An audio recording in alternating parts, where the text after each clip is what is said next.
Hello and welcome to the special edition of the AppDevANGLE. My name is Paul Nashawaty, coming to you live from Google Cloud Next 2026. I'm here with Bobby Allen, a fellow North Carolinian, and we're here to talk to you about some of the great things that are happening at the show. You doing, Bobby? I'm good, Paul. How are you? Great. We're here to talk about Google Insights on GKE and containers. But first, let's talk about who you are and what you do. Well, Paul, thanks for having me on the program. I appreciate it. So my name is Bobby Allen. I'm a product manager for GKE. I want to warn your audience, if you look me up on LinkedIn, I made up my own title. I call myself a cloud therapist. I am actually a product manager. Think of cloud therapists like Spider-Man and product managers like Peter Parker. So that's kind of my real name. But I get to do a lot of things with GKE, Google Kubernetes Engine, for those who don't know. I'm sure a lot of your audience does. But I get to speak at conferences like this. I get to do keynotes. I get to work with analysts like yourself. And honestly, just try to represent Kubernetes to the world to try to make sure it's relevant. So if I would summarize my job, it would be insight from an influence on. Take insight from analysts, from the community, from students, from professionals to make the product better.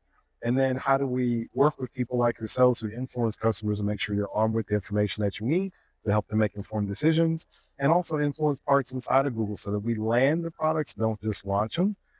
I want to also say to your audience, even though I'm a product manager on GKE, I don't know everything. So I may say I don't know to some of your questions, or I might give you a short answer because I'm not the expert. And I want your audience to know clearly, Paul, this is literally my day job. I work in AI infrastructure. I'm in the heart of all the things that are happening right now, and I can't keep up with all this stuff. So if they feel like technology is moving really fast, they may be overwhelmed, they're in good company because that's me every day. Well, Bobby, there's a ton of people here, right? There's over 30,000 people here, right? Yes. And there's a lot of buzz. So everyone's here to learn. So Yes. everything you're talking about, people are out trying to, they're thirsty for the knowledge. They're trying to understand what's going on. Yeah. The keynotes were amazing. The developer keynote, you crushed it. I thought it was amazing. When I look at everything that's happening, in the agentic world of, where Google's going, there's the pivoting to agentic infrastructure, right? We see that here at the show.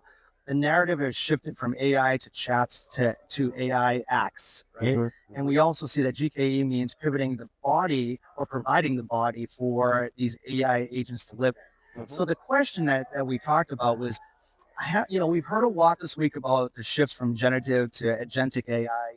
How is GKE evolving specifically to support autonomous agents and the long-running progression of multi-step reasoning and deep integration with enterprise data? Yeah, so loaded question. I'll try to unpack that. Okay. So before we go into that, let me give kind of Bobby's buckets for AI, because it may be helpful for the audience. So, and I think this applies to agents as well as AI in general. I think there's building it, building with it, and using it. So think building with AI, building AI, and using AI. And I think GKE kind of plays in all of those buckets. But if I would distinguish those, I think when you're building something like building large language models, building agents, doing inference, LLMs, things like that. GK plays a big role in that because a lot of agents are trained in that. A lot of large language models are trained in that. When you're talking about using agents, that's a little bit different. But building it and building with it is kind of where GK plays a lot. I think in terms of as we shift to agents, which is natural, right? Because people don't just want answers. They don't just want chatbots. They want something that's taking a job off their plate and reducing some toil. Two particular features that are really helpful for that are agent sandboxes and pod snapshots.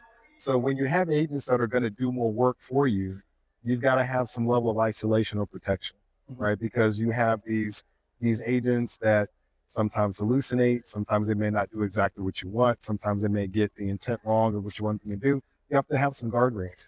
And so the sandbox is a great kind of protection so that actions or code that's written by an agent don't just have the ability to run amok in your environment, so you can have a level of protection and insulation so it doesn't kind of blow up your core applications. And then pod snapshots allow you to have things resume faster because agents are often tied to people. And so agents that have high latency or that are unresponsive lead to unresponsive applications and unhappy customers. Right. And so you need to make sure that you can be dynamic and responsive so people are getting what they need, because there's often a person on the other end of that agent request. Well, so let's talk about accountability then, right? Because accountability is not just for the human, it's also for the agents. Yes. Yeah. That's something that people often forget. It's huge. So looking at delegation of authority, looking at what are agents allowed to do, what do you want them to do? That's also where that's a whole different topic, but like where evals come in. what does good look like? Right. If you say that I want to have, a certain meal for dinner, I want a steak.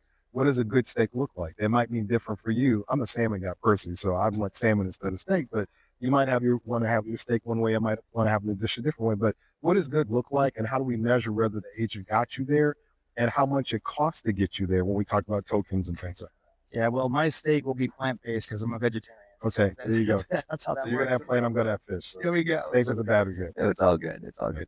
But so we looked at there's the keynotes talked about this. We saw this in the announcements that GKE is as the AI hypercomputer control plane. Mhm. Right. Google is increasingly positioning GKE as not just a container orchestrator, but a control plane for the massive AI training Yeah. and inferencing workloads, like the 130,000 node cluster demo. Mhm. That was quite impressive, actually. Mhm. And but when I look at this, the questions that come up, there was a lot of announcements around hardware. There was a lot of announcements around CPU and Ironwood Mhm. and the new GKE inferencing optimization. Have we reached a point where GKE is effectively the operating system for AI at this point? I think it is in many ways. I think it has been quietly for a long time, but when you look at hardware accelerators, special types of storage and things like that, just because of the level of control you have with Kubernetes, which is funny that we're seeing this reinvention of this new way. Kubernetes is 11 years old at this point, and it's having a whole second wind now that AI is coming along. Part of it is because of the control you have, the separation of duties, the ability to orchestrate things and be insulated from the hardware, the ability, quite frankly, to run Kubernetes in multiple places, multiple clouds, on-prem, off-prem, other devices at the edge. It just does a lot of the things that we needed to do really well. So to answer your question, yes, I do feel like you could say that GKE is the operating system or the control plane. Some people say the brain of the AI hypercomputer or the AI stack, whatever you want to call it, wherever you're running. Kubernetes is the heart of that, and GKE definitely does that. I want to give you an example, though. Okay. So I got to do the dev keynote today. We're going to talk about that tomorrow or later in the program, I think. But I got to do a breakout session yesterday. Okay. And the breakout session was called Automating Excellence, and it was about KCC, Kubernetes Config Connector. So layman's terms for the audience, Kubernetes Config Connector allows you to manage all of your cloud resources with Kubernetes configuration. So not just pods and containers and things like that, but think databases, think storage, think IAM, network policies. So the Kubernetes blast radius or impact is expanding out, if you wanted to all of the different cloud resources you have. So think about using YAML and applying that to set permissions for buckets and databases and things. Like, it's really amazing. So I like to use metaphors. I know you know that. So here's my metaphor. Okay. I was telling people that we have to look at this almost like Shark Tank. Okay. Right. So on Shark Tank, you had entrepreneurs who would come and pitch to these investors. And what you're trying to get is you're trying to understand where the sharks are willing to put time into something that solves a persistent problem, that scales, and that's going to give them an investment on their time back. And I think a lot of your audience is similar, Paul, because they've got to be ruthless with their time. They do. There are all these options, all these services, but and we know there are tons of products on Shark Tank that have been successful. But the one that I drew a parallel with was there's a little round smiley face sponge thing called the Scrub Deck. And what I didn't know, Paul, my wife illuminated me to this, is that you can put the Scrub Daddy in the dishwasher. I don't know if your audience knows it, but when it gets dirty, you can literally put it in the top bracket, clean it again. So my statement in there was KCC is to GKE as the top rack of the dishwasher is to a Scrub Daddy. Okay. So KCC not only extends resources, but it reconciles resources back to their original state. So if you deploy a database with KCC and someone corrupts the permissions or changes the source bucket, KCC will reconcile or clean that back to the original state. And so Kubernetes and GKE is now extending out the different parts of the environment and can get you back to a state that could increasingly have dirt or configuration drift, almost like in our house. You've got a way to reconcile that. So Kubernetes is at the heart of even more than we think. So it's a safety net, right? It's a safety net. To get back to the normal configuration. Yeah. Now, I will say that most of the conversations I get into with organizations, the two areas that people often tell me that are barriers for their initiatives is complexity and skill gap issues. Yes. So let's talk about complexity, because that sounded a little bit complex, but I think in the kind of nuts and bolts of it, it's not as complex as it may sound, right? Correct. So when we look at solving the complexity versus velocity paradox, there are new tools that like Application Design Center and Vibe Design They were in-house, right? They would talk about and to really aim to simplify the developer experience, right? Take away that complexity, allow for more, I would say, from what I was seeing, even for the lines of business with a citizen developer to do development. So you don't have to be a professional developer to do this. Correct. So the question I have is the vibe coding or agentic workflow sessions that focus around developer speed. How is GKE abstracting away the infrastructure tax so developers can basically look at straight from moving from the IDE to planetary scale deployment without needing to have a PhD in Kubernetes, reducing the complexity? So, I mean, one of the best answers for that is GKE Autopilot, right? It's a mode of operation. It's still the same product, but it's a mode where you're not as good as how your infrastructure is not dependent on how good you are at guessing what you need. It will kind of be elastic and expand to what your workload requires. So if you need to scale up or scale down, if you need to scale horizontally or vertically, Autopilot does a lot of that for you. You're also build based on what you're consuming, not what you allocated. And so we also roll out a lot of updates automatically to that to help with performance, pod scheduling, things that save you time. So to net it out, a lot of the performance things in Autopilot allow you to either do more with less or do more with less or serve more people for the same resources. So that's part of how we're doing that. And then we do a lot with Gemini now. So, part of my demo today was about, in the dev keynote was about translating intent into infrastructure. And so I want to give a contrarian view a little bit to vibe coding. I talked about a term called vibe clouding because I think vibe coding is often seen as very greenfield and very kind of like pristine state, white piece of paper, nothing else already there. And I think vibe clouding is a little bit more complex where you're talking about impacting an existing system. And so that was kind of what we did in the keynote today. So executive summary again for your audience, I wanted to impact my environment and I did that by talking. So I used the voice prompt to do a couple of things, to convert a CloudBright app to a GKE app and to deploy a local model of Gemma 4 into that same cluster. I didn't type anything. I didn't have to be an expert in YAML. I didn't have to focus on configuration. I literally said, convert this CloudBright app to GKE, deploy Gemma, and Gemini Cloud Assist took care of all the translation. I thought that was so cool. You used his microphone and he talked through it. I didn't type anything, right? Who would do a Kubernetes demo and not type anything? It was really cool. But I think back to your point, Paul. So GKE is introducing things like Autopilot to make a lot of the infrastructure simpler, but then using something like a Gemini Cloud Assist to orchestrate that by way of MCP and things like that that are becoming standard now, where I can declare my intent and focus on an outcome and let that handle the details, the syntax, the YAML, et cetera. I mean, it literally wrote a configuration file and can apply that and deploy things in my cluster. And you did that with natural language. And that would just communicate. Exactly.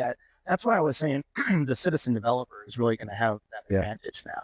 I think the citizen developer, and I think what's happening is, I think a lot of people can be builders who are not necessarily developers. Oh, correct. Yeah, absolutely. Right. You don't have to know the code, the syntax. If you know where you want to go, there are a lot of recovering developers like myself.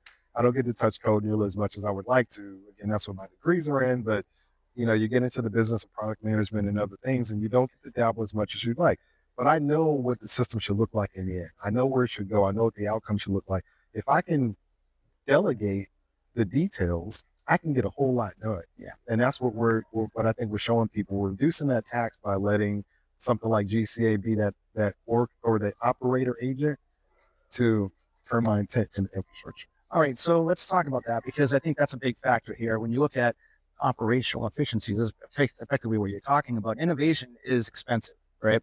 It can be, right? And then, with AI bills, top concerns for CFOs, what are the obvious ways that GKE can help teams optimize costs, perhaps through Autopilot, like you were talking about, but capabilities like custom compute classes? This wasn't possible a year ago. This is something that's new. Correct. Custom compute classes has actually been around for a couple of years. What we're seeing now, though, is we're seeing customers that have used it through things like Black Friday, Cyber Monday. Like the proof points are massive, like big mega scale customers that have handled loads in it. So I would say custom compute classes are more proven now because we've seen it go through its paces. So, and again, for the audience, CCC is essentially the node API for GKE. So it lets you mix and match different node types. It lets you talk about the spirit of what you want. And then based on capacity and what's available, it'll get you that. But you can specify things like on-demand instances, spot instances, reserved instances.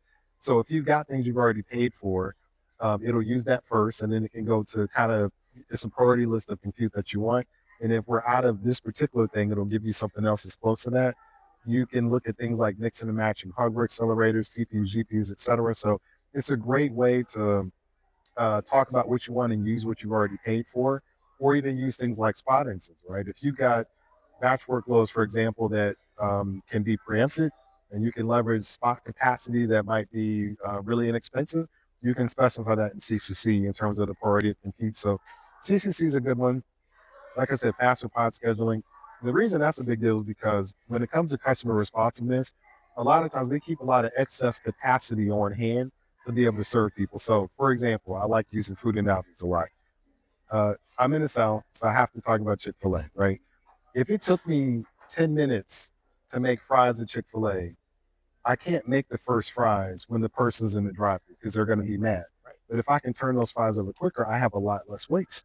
And so essentially what GKE has done is, since we've reduced the scheduling or the time it takes to get things ready, like pods to be ready, we don't have to waste that excess capacity because we're ready for demand that may not be utilized yet. So we can be a lot more dynamic and flexible.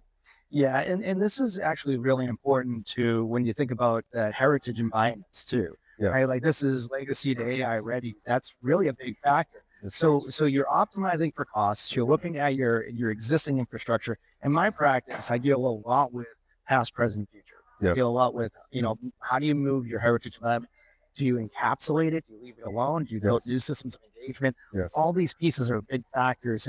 But many leaders feel they're stuck in legacy debt, right? Yeah. They see that AI ambitions are not being able to be achieved. Mm-hmm. And, maybe you can walk us through a little bit about how the new AI migration tools helps bridge that gap between the old and new. Yeah. So migration is a whole separate topic. That could be a podcast in and of itself. Sure, yes. And I did startups for 10 years before coming to Google, and I've got a lot of battle scars to prove. That's part of why I call myself a cloud therapist, because there are times I felt like I needed to lay on the couch and cry first before doing some of those projects. But modernization and migration is interesting because I think we have to get back to your, not just your aspirations, but like, what are you willing and able to change? Yeah. And I think a lot of us are not honest about that. So the two questions I would always ask as a consultant in the startup world is, what does better mean to you? And what are you willing and able to change? And if you don't answer those questions honestly, it's hard for anybody to help you regardless of tooling or processes. So for example, does better mean faster? Does it mean cheaper? Does it mean more future-proof for the things that we know are coming? And then if you're not willing to change, if you're not willing to leave a mainframe, if you're not willing to leave VMs behind, then we may need to wrap APIs around that. So I think the plan that fits what you're willing to change is more effective than the aspirations that you're never going to achieve. Yeah, that makes a lot of sense. I think that there's sometimes the juice isn't worth the squeeze, right? Yes. Trying to refactor. Yes. Sometimes you just leave things alone. Yes. But most of the time that doesn't fit. If you leave things alone, it's not modernized, right? It's not changed. So you have to build new systems of engagement to work with this, right? I think the key on it, I learned this from one of the startups I was a CTO at in Charlotte called Cloud Generate. We focused on time. And so what a lot of people look at is the cost of the destination, not the cost of the journey, but how long does it take you to get there? So again, sometimes if we look at something like solar panels on your house, if the payback period for that is 50 months, that may not be worth it. Right. And so again, is the juice worth the squeeze? What is the benefit and how long is it going to take me to recoup that? And I think we've got to look at the financial analysis. We've got to look at the costs. I use a lot of real estate analogies too, because I've moved a whole lot for the audience. I built my first house in 2002. I built my ninth house last year. Wow. And I've been through my fourth kitchen remodel in 8 years. But what I've noticed, there's a big analogy between real estate and cloud, because you have to think about your budget for disruption, not just your appetite for change. How much am I willing to blow things up? Am I willing to take out a load-bearing wall, or can I only accommodate cosmetic modernization? Because there's a level of disruption. Are you willing to work in construction dust when it comes to your portfolio? If you can't change that, then what are you willing to do? So what a lot of people do, to your point, is they encapsulate stuff. Maybe they wrap APIs around it, which is fine, and then build the new stuff in a better way. Gemini can help with analyzing a lot of that, things like Gemini Cloud Assist. Again, today I changed the Cloud Run app to GKE. Experiment with Gemini Cloud Assist to see if it can move from one runtime to another, back and forth. We've got really good tools, I think, for moving the same runtime to different environments. I think there's mixed success sometimes in going from, a legacy VM paradigm to a container or Kubernetes-based paradigm. But the tools are better, but they're still tested by the fact that in a lot of organizations, we've already moved the easy stuff. But here's what I'll say. I had this conversation earlier today. Legacy comes upon us faster than ever before. Oh, sure. Legacy used to be 5-10 years out. Legacy may be 12 months out now. Yeah. So today's modern is tomorrow's legacy. Yeah, modernization's a treadmill. You're always running on it. It is. It is. Bobby, there's a lot we went over in the last, 15, 20 minutes here. There's, we're closing thoughts. What would you leave the audience? Where should they go to learn more? To go to learn more, look at any of the sessions you saw here at Cloud Next. A lot of them had calls to action with QR codes, pointing to code labs. We turned a lot of the things we did into code labs that people can try at home. So please take a look at that. We're very responsible on social media. So if you saw a speaker and you didn't get to talk to them, ping them on LinkedIn, ping them on Twitter. We love hearing feedback from customers. I'll leave you with my executive summary that I've done before, because I believe this. I feel like this should be like burned into a tombstone for people that are thinking about tackling transformation in the age of AI. My executive summary is this: AI is not the thing. AI is the thing that makes the thing better. Yep. So if this were food, AI is not the dish, it's the sauce or the spice to make it better. And the problem I think we're having now, Paul, is we're putting good tasting sauce on a plate, and it tastes good, but there's no substance. And so don't put good sauce on a bad meal that's still a bad dish. Think about what you're doing and see whether that makes sense, and then use AI to enhance that, but have the foundation be solid first. Bobby, I love the analogies. I love the examples you've given. It's awesome. Thank you for your insights. This has been really great having you on. Thank you, sir. I appreciate it. Absolutely. And thank you for watching. But for now, that wraps up this episode, but we'll be back next Wednesday with another conversation diving into the tools, trends, and talents shaping the future of application development. So whether you're deploying at the edge, building with AI, or modernizing your cloud stack, we've got you covered. Be sure to follow us on social if you have any thoughts, questions, or just want to connect. Until next time, stay curious and stay bolded.